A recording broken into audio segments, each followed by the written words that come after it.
La nieve comenzó a caer a las 10:42 de la tarde, densa e implacable, del tipo que engulle los faros y silencia la ciudad bloque a bloque. El Eleanor Whitmore estaba sola en el estacionamiento ejecutivo debajo de la torre Meridian Capital.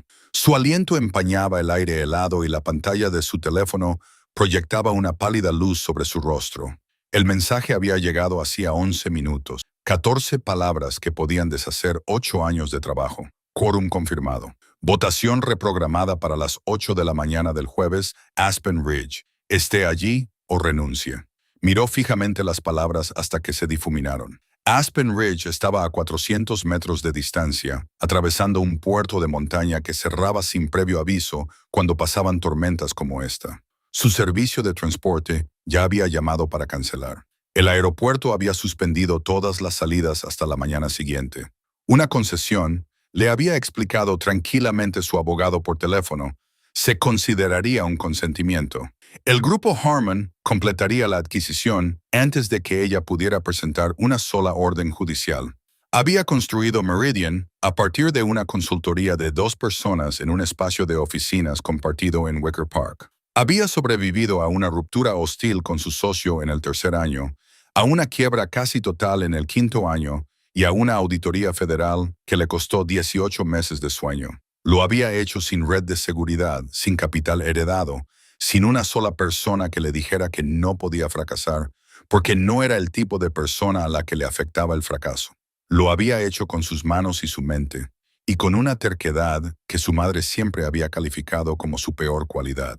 No iba a regalarlo a un conglomerado inmobiliario de Phoenix por culpa de una tormenta de nieve. El Eleanor salió del garaje al aire libre, donde la nieve la golpeó inmediatamente, fría y húmeda contra sus pómulos. Abrió la aplicación para conductores independientes que tenía en su teléfono para emergencias. La mayoría de los anuncios ya se habían apagado. Entonces apareció uno con una marca de tiempo de hace 4 minutos. Daniel Marsh Ford Explorer, neumáticos de nieve, kit de emergencia para el invierno, disponible ahora, tarifa plana de $950. Aspen Ridge, 3 días, llamó. Él respondió al segundo tono. Soy Daniel. Su voz era tranquila. No era el tono excesivamente entusiasta de alguien desesperado por la feria. Tampoco era la indiferencia casual de alguien a quien no le importaba si ella llamaba, sino una voz firme, como la de una persona que ya había decidido lo que la noche le exigiría y estaba en paz con ello. Necesito llegar a Aspen Ridge mañana a las 7:30 de la mañana. Dijo que el paso podría cerrarse. Necesito a alguien que no dé media vuelta. Una breve pausa, teniendo en cuenta que yo no daría media vuelta. Él dijo, ¿dónde estás? El Ford Explorer llegó en 9 minutos. No era un vehículo de lujo.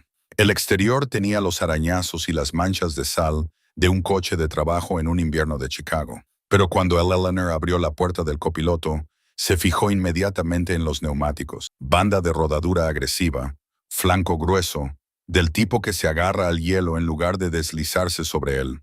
El asiento trasero estaba despejado. Había un termo en el soporte de la consola central, aún humeante. Una manta de lana doblada ocupaba el asiento junto a ella. Daniel Marsh tenía 36 o 37 años, supuso ella. Mandíbula cuadrada, barba incipiente de 1 o 2 días, una chaqueta de lona que claramente había pasado mucho tiempo al aire libre. Echó un vistazo a su bolso mientras ella se acomodaba y luego a la carretera que tenían delante. ¿Autopista o carretera estatal?, preguntó. Tú eres el conductor. La carretera nacional añade 40 minutos con buen tiempo. En esta tormenta se evitan 2 cruces de montaña. Es la opción más segura que la carretera nacional. Él asintió y se incorporó al tráfico sin decir nada más. Eleanor abrió su ordenador portátil y pasó las 2 primeras horas trabajando. Acuerdos de accionistas, mecánica del voto por poder, el lenguaje específico de los estatutos de Meridian, que su abogado creía que podría ser impugnado si la notificación de cambio de fecha se hubiera enviado sin la debida autorización de la Junta. Anotó documentos, envió mensajes cifrados a 2 abogados en diferentes zonas horarias. Ignoró la nieve. Era consciente de él en los límites de su atención. La forma en que conducía, deliberada, sin prisas, leyendo la carretera en lugar de luchar contra ella, cuando un camión se cruzaba delante de ellos en la interestatal. Redujo la velocidad sin dramatismos, encontró una salida de servicio, recorrió 3 millas de asfalto sin limpiar, sin quejarse, y volvió a la ruta sin comentarios. Cuando ella le preguntó por la hora prevista de llegada revisada, él le dio una respuesta precisa. A las 2 de la madrugada, en algún lugar más allá de la frontera con Illinois, Eleanor Whitmore cerró su ordenador portátil y se quedó dormida contra la ventana. No era su intención. No había dormido en un vehículo en movimiento desde que era niña, pero el ritmo de los limpiaparabrisas, el calor que salía por las rejillas de ventilación y la particularidad del silencio de Danielle, ese tipo de silencio que no le exigía nada, la arrullaron antes de que se diera cuenta. Se despertó en medio de la quietud. El coche estaba aparcado al otro lado del parabrisas. El mundo era blanco, un área de descanso al pie de un puerto de montaña. El tipo de lugar que existía para camioneros y viajeros que habían conducido durante demasiado tiempo. La nieve se había acumulado en el capó. El motor estaba apagado, pero la calefacción seguía funcionando con la batería, cálida y silenciosa. Daniel no estaba en el coche. Eleanor se enderezó y buscó su teléfono. Eran las 6:14 de la mañana. Faltaban 2 horas para la reunión, y abrió la puerta. El frío la golpeó con toda su fuerza. No iba bien abrigada para el invierno en la montaña. Había salido de Chicago con un abrigo de cachemira adecuado para una mañana en la ciudad. Daniel estaba de pie cerca de la parte delantera del camión, con un termo en una mano, estudiando la carretera del puerto de montaña que tenían encima, donde un camión de la autopista estatal estaba esparciendo sal. Se giró al oír la puerta. El puerto se abrió a las 5:45. Dijo, «Estamos a 40 minutos. ¿Tienes tiempo?» Le entregó el termo. El café era negro y muy fuerte. Ella lo envolvió con ambas manos. «¿Has dormido?», preguntó. «Un poco», respondió él mirándola. Tenía el aspecto de alguien que había pasado muchas noches sin dormir y había dejado de sentir la necesidad de dar explicaciones al respecto. Abrió el maletero y sacó una bolsa de papel con 2 sándwiches de huevo y queso de una cafetería de carretera, envueltos en papel de aluminio y aún calientes. «No sabía qué te apetecería», dijo. Solo tenían 2 opciones. Ella cogió uno sin ceremonias y se lo comió de pie en la nieve, mirando la misma montaña que él había estado contemplando. Era lo primero que comía desde la comida del día anterior. Fue entonces cuando se fijó en la fotografía. Estaba sujeta a su visera, una pequeña impresión ligeramente arrugada en la esquina. Una niña de unos 7 años en medio de una risa. Un hueco donde debería estar un diente delantero. Los brazos abiertos en lo que parecía ser el patio trasero de alguien. Nieve profunda alrededor de sus rodillas. «Tu hija». Miró la foto. Algo cambió en su rostro. No era exactamente tristeza, sino una especie de tranquila plenitud. «Lily», dijo. «Ahora tiene 8 años. Vive contigo. Vive conmigo». Había algo en la forma en que lo dijo. No era defensivo. No estaba representando un sacrificio. Solo era un hecho que se había convertido en la estructura de su vida. «¿Su madre?», preguntó Eleanor, y luego se preguntó inmediatamente si debería haberlo hecho. A él no pareció importarle. «Hace 3 años», dijo, «hielo negro». Ella conducía de vuelta a casa desde la casa de su hermana. Miró hacia atrás, al paso. En febrero, en realidad, la misma clase de noche. Eleanor sostuvo el termo con ambas manos y no dijo nada. No había nada adecuado que decir. Había aprendido de años de salas de juntas y negociaciones que el silencio podía ser una forma de reconocimiento. Después de un momento, Daniel tomó las bolsas y el termo. «Debemos irnos», dijo. «No querrás llegar tarde». La reunión de Aspen Ridge se celebró en un centro de conferencias anexo a un hotel resort. El tipo de lugar diseñado para que las decisiones financieras parezcan inevitables. Ventanas de suelo a techo que enmarcaban picos nevados, una larga mesa de caoba, vasos de agua que se rellenaban antes de que estuvieran medio vacíos. Eleanor había pasado el trayecto por la montaña revisando su posición final. Tenía 4 votos comprometidos. Necesitaba 6 para una minoría de bloqueo. Los 2 accionistas indecisos, un representante de un fondo de pensiones llamado Gerald Hall y una directora independiente llamada Constance Baumann, no se habían comprometido en 3 rondas de contactos. Entró a las 7:48 de la mañana, puntualmente, con la misma ropa que llevaba puesta en el garaje 14 horas antes.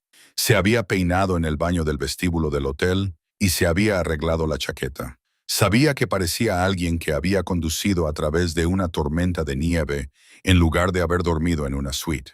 En algún lugar de la montaña había decidido que eso era una ventaja. La reunión duró 4 horas y 20 minutos. Gerald Hall votó con el grupo Harmon. Ella ya se lo esperaba. Constance Bowman se abstuvo, alegando lo que ella denominó una irregularidad procedimental. En la notificación, una medida a medias que retrasó la votación, pero no resolvió nada. Al mediodía, la sesión se había suspendido sin una resolución final, y el abogado de Eleanor estaba al teléfono aconsejándole que considerara los términos del acuerdo. Salió del centro de conferencias al frío.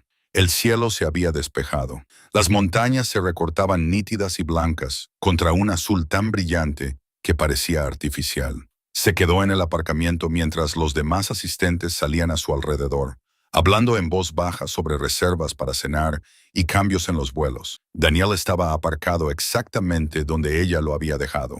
Había movido el coche a un espacio con vistas a la salida, lo que significaba que la había estado esperando. Cuando ella salió por las puertas, él salió del coche y se apoyó en el capó sin decir nada. Ella se acercó a él y se detuvo a unos metros de distancia. «No ha ido bien», dijo ella. Él asintió con la cabeza. «Tengo 3 días antes de que se vuelvan a reunir», dijo ella. «Lo que significa que aún no voy a volver a casa». «Me lo imaginaba», dijo él. Abrió la puerta del copiloto. «¿Quieres conducir?» De hecho, sí. No había conducido nada más que un taxi en 2 años. Pero algo en la sugerencia, la idea de poner las manos en algo que realmente pudiera controlar, atravesó el ruido en su pecho. «No conozco estas carreteras», dijo. «Yo te guiaré». La dirigió 12 millas al este del complejo turístico, por una carretera de servicio que ella nunca habría encontrado por sí misma, hasta un apartadero en la cresta de una montaña, donde ésta descendía hacia un valle tan amplio y tranquilo que parecía un cuadro. La nieve del fondo del valle estaba intacta. Los pinos se alineaban a lo largo de las crestas en filas oscuras y uniformes. Un arroyo helado reflejaba la luz de la tarde en algún lugar más abajo. Eleanor detuvo el Explorer y apagó el motor. Se quedaron sentados un rato sin hablar. «Solía pensar que la tranquilidad era algo que había que ganarse», dijo ella finalmente. «Trabajar lo suficiente, resolver suficientes problemas y entonces poder descansar». Miró el valle. «No estoy segura de haber llegado nunca a ese punto. Algunas personas no están hechas para parar», dijo Daniel. «No lo digo con malicia. Mi padre era así. Dirigió 3 negocios simultáneamente durante 30 años. Cuando se jubiló, no sabía qué hacer con su vida. Hizo una pausa.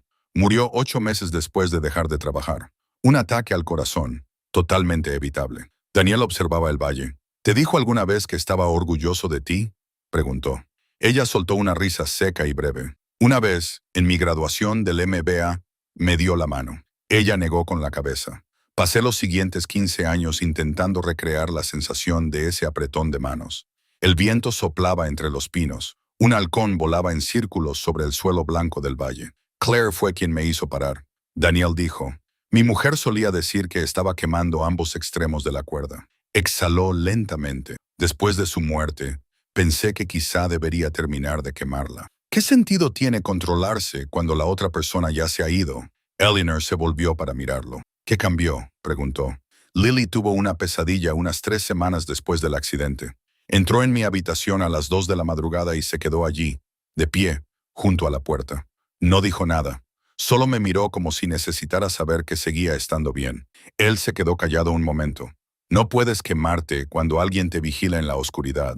Eleanor volvió a mirar hacia el valle. Algo le oprimía la garganta. No era exactamente dolor, ni reconocimiento, sino algo que se situaba en la frontera entre ambos. «Yo no tengo a nadie que me vigile», dijo.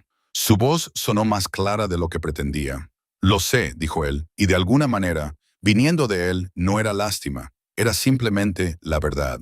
2 personas en una montaña nombrando lo que era real. Se presionó la parte posterior de la mano contra la boca. Las lágrimas brotaron de todos modos, unas pocas, breves y sorprendentes, del tipo que no había permitido en años, porque siempre había habido alguien en la habitación de al lado que las vería. Daniel no dijo nada, no le entregó nada. Simplemente dejó que el silencio mantuviera lo que tenía que mantener. Después de un rato, exhaló y arrancó el motor. «Enséñame un sitio para comer», dijo.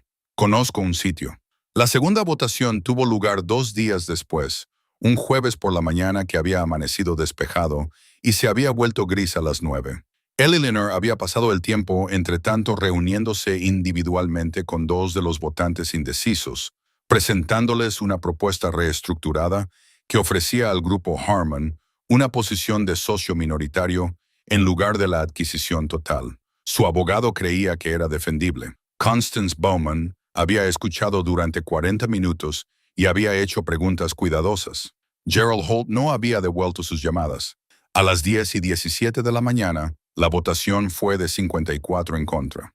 Una abstención, Constance, de nuevo, cuya cautela Eleanor había comenzado a interpretar, no como indecisión, sino como una renuencia fundamental a ser la persona que decidiera el resultado en cualquier caso.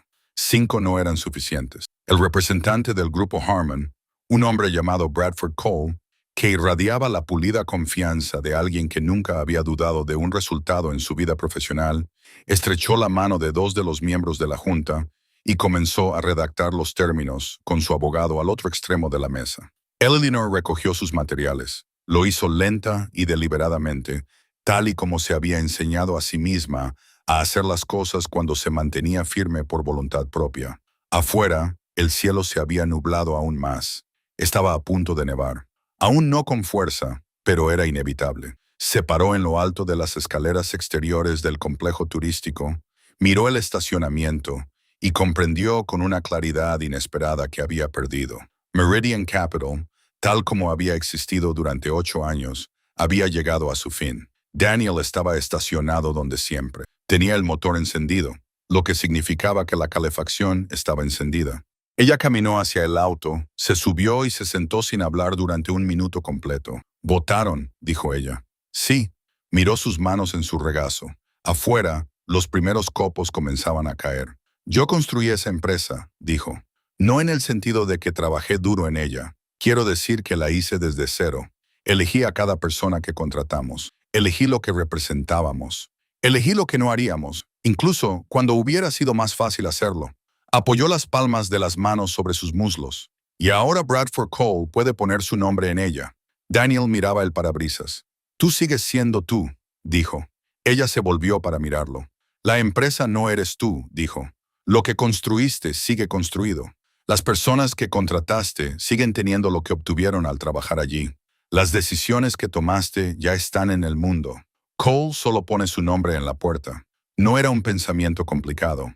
Ella había oído variaciones de él antes, de terapeutas, libros de autoayuda y amigos bien intencionados.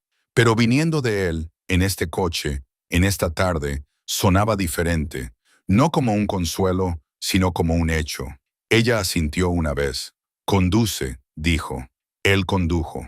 No hablaron. La nieve se espesó a su alrededor y las montañas desaparecieron entre las nubes bajas y grises, y el silencio entre ellos era lo más cálido del mundo. El pueblo se llamaba Harrows Mill. Consistía en un conjunto de gasolineras, proveedores de piensos y 3 docenas de casas antiguas dispuestas alrededor de una calle principal que la autopista había dejado de lado en algún momento de la década de 1970.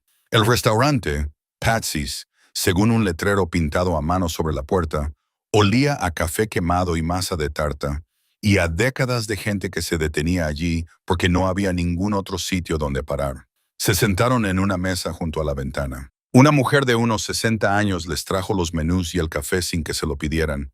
Leyó el ambiente con la precisión de alguien que llevaba 30 años leyendo a viajeros cansados y los dejó solos. Eleanor miró por la ventana la nieve que caía. Un perro estaba sentado en el porche cubierto de la casa de enfrente, observando la carretera con gran seriedad.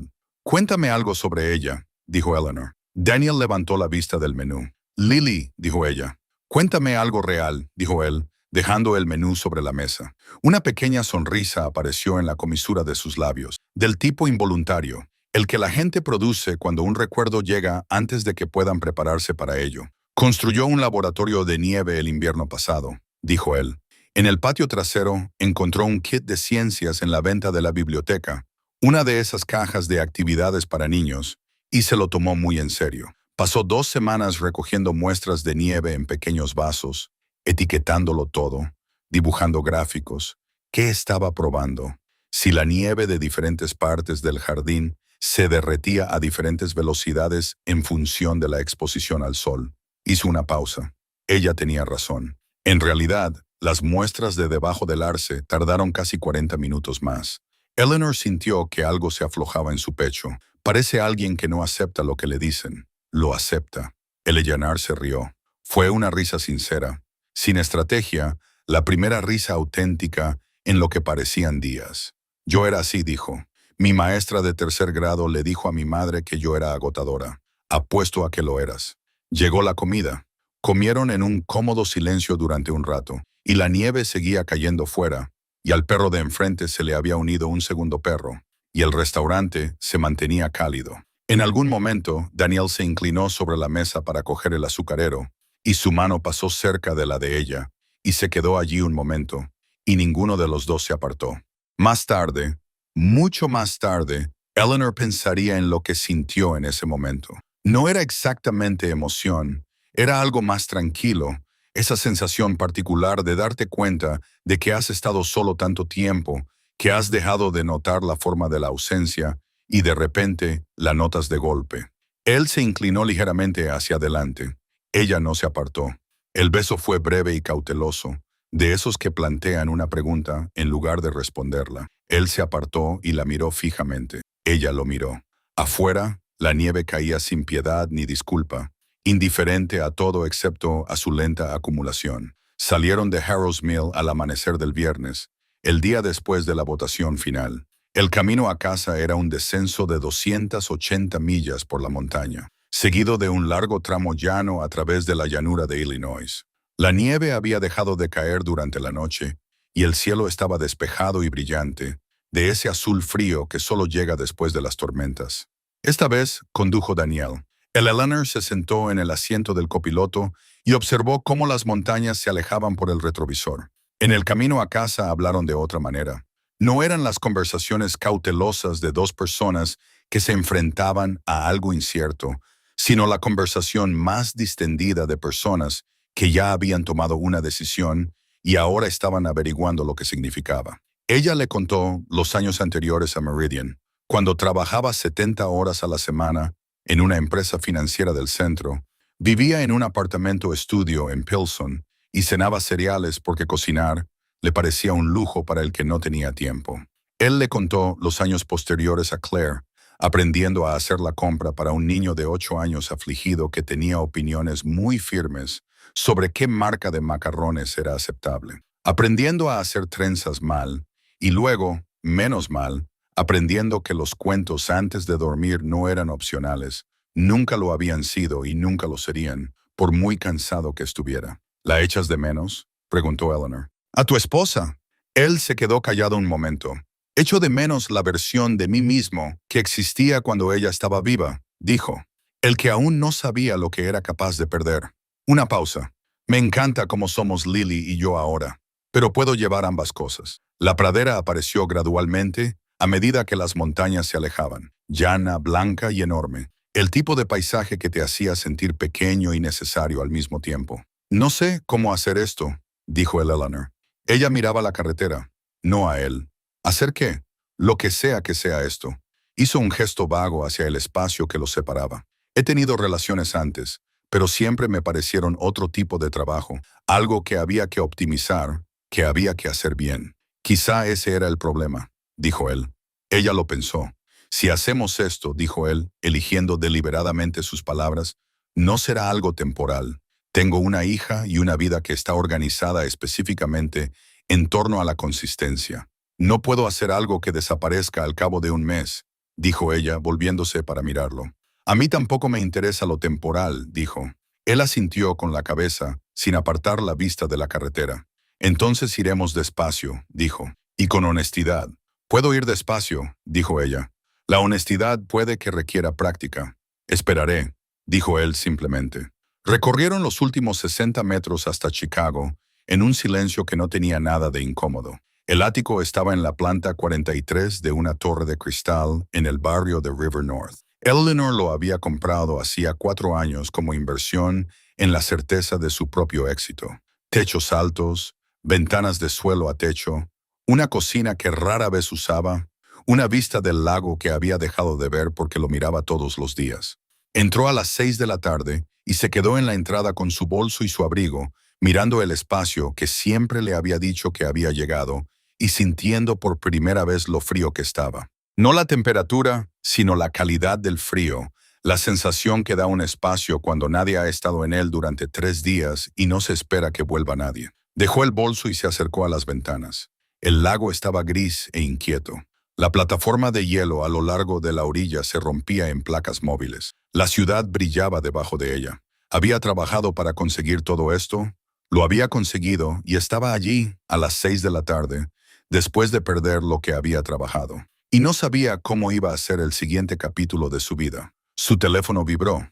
Su asistente le reenviaba el primero de lo que serían muchos mensajes. Meridian Capital había comenzado a notificar al personal los planes de reestructuración. Se eliminarían 400 puestos de trabajo en 60 días, ya que el grupo Harman consolidaba la empresa en su cartera existente.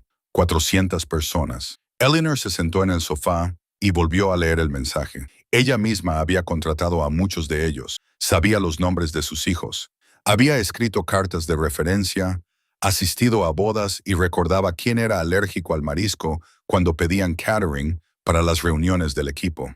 Habían confiado en la empresa, lo que significaba que le habían confiado la estructura de sus vidas profesionales. Cogió el teléfono y llamó a su abogado. Quiero iniciar las negociaciones de indemnización, dijo. Individuales, no generales. Y quiero crear un fondo de transición profesional, privado, no corporativo, con mis propios fondos. Eleanor, acabas de perder una cantidad significativa. Sé lo que he perdido, dijo. Te pregunto cuánto costará hacerlo correctamente. Escribió números hasta las 11 de la noche. A las 11:15 su teléfono volvió a vibrar. Un mensaje de texto de un número que había guardado esa tarde con el nombre de Daniel. Lily quiere saber si la señora de las montañas es real o si me la he inventado. Eleanor se quedó mirando el mensaje durante un buen rato. Luego respondió, dile que soy real. Trabajando para merecer la presentación. Su respuesta llegó al cabo de unos minutos.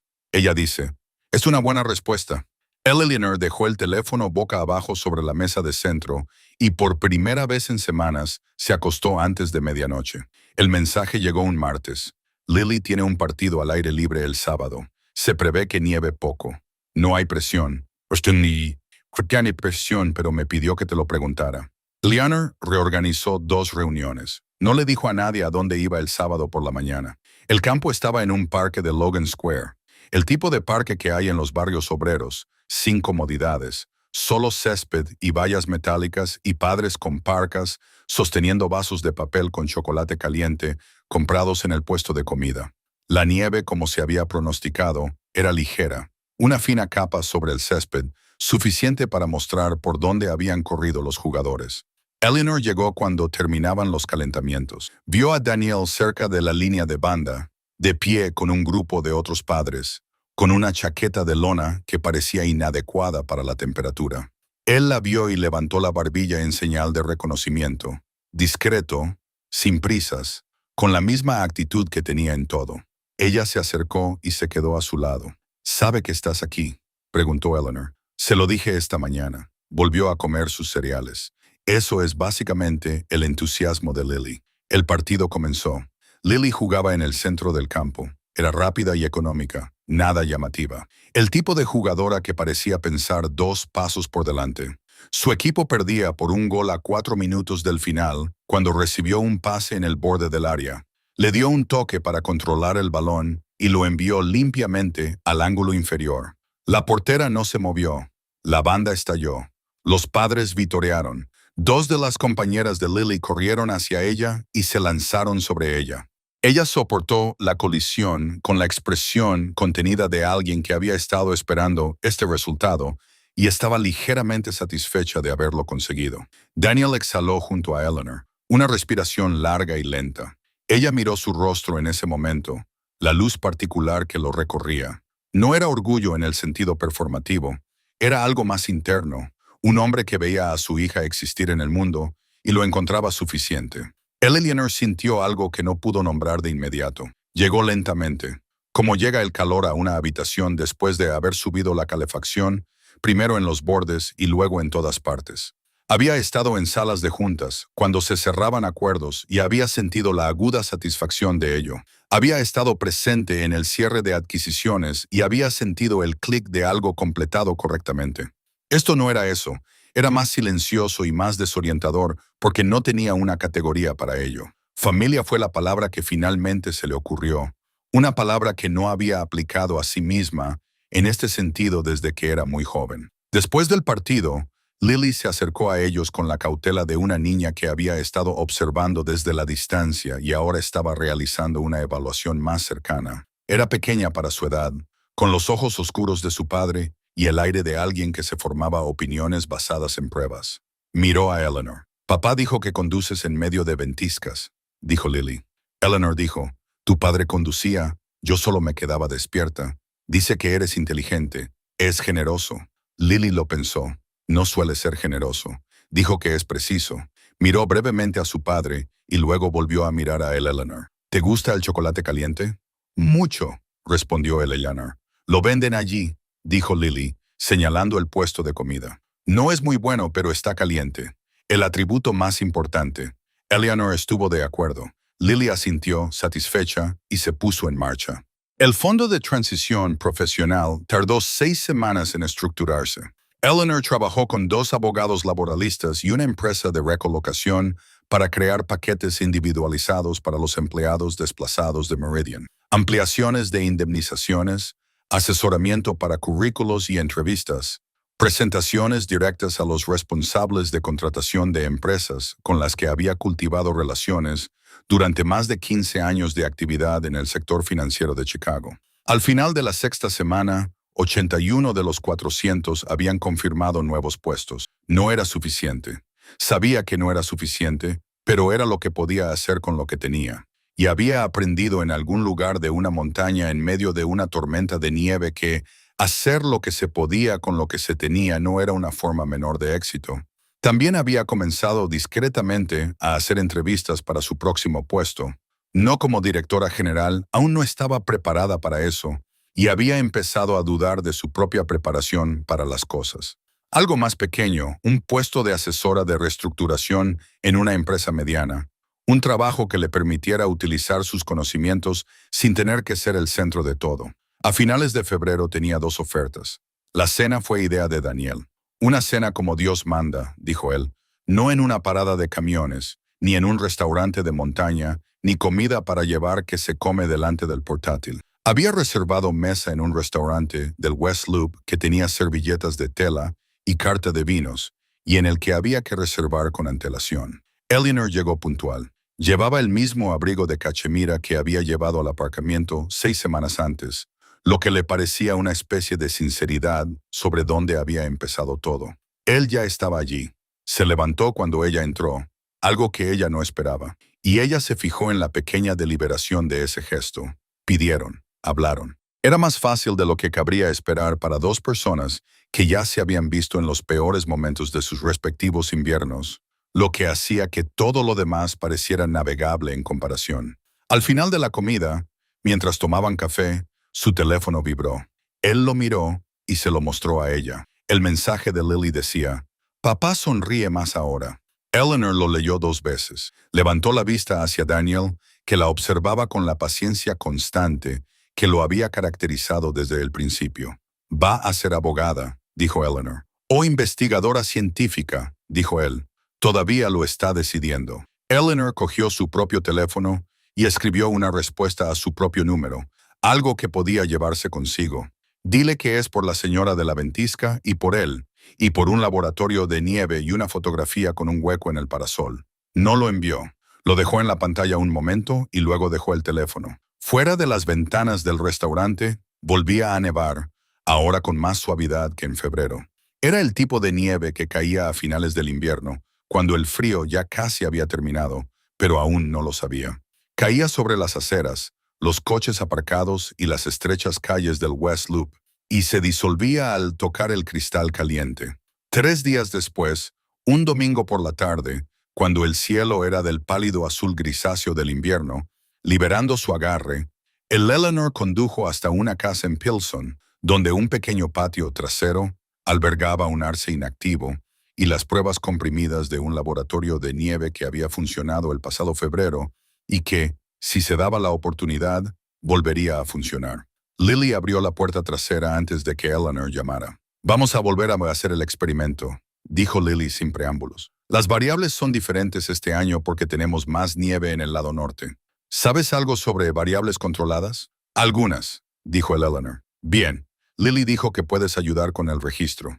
Daniel apareció en la puerta detrás de su hija, con una taza en la mano y una expresión tranquila en el rostro. Eleanor entró en el patio trasero. La nieve estaba fría y limpia bajo sus botas. El arce aún estaba desnudo, sin nada en sus ramas.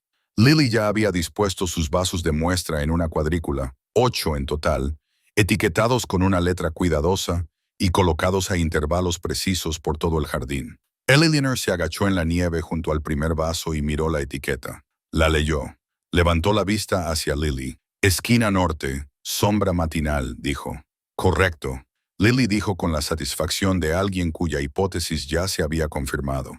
Eleanor miró el patio y el árbol desnudo, y los vasos de muestra llenos de nieve compacta, y la ventana de la cocina, donde Daniel se había acercado para observarlas a través del cristal, con el café aún en la mano, y la expresión que ella había visto por primera vez en la ladera de una montaña, esa luz interior suficiente.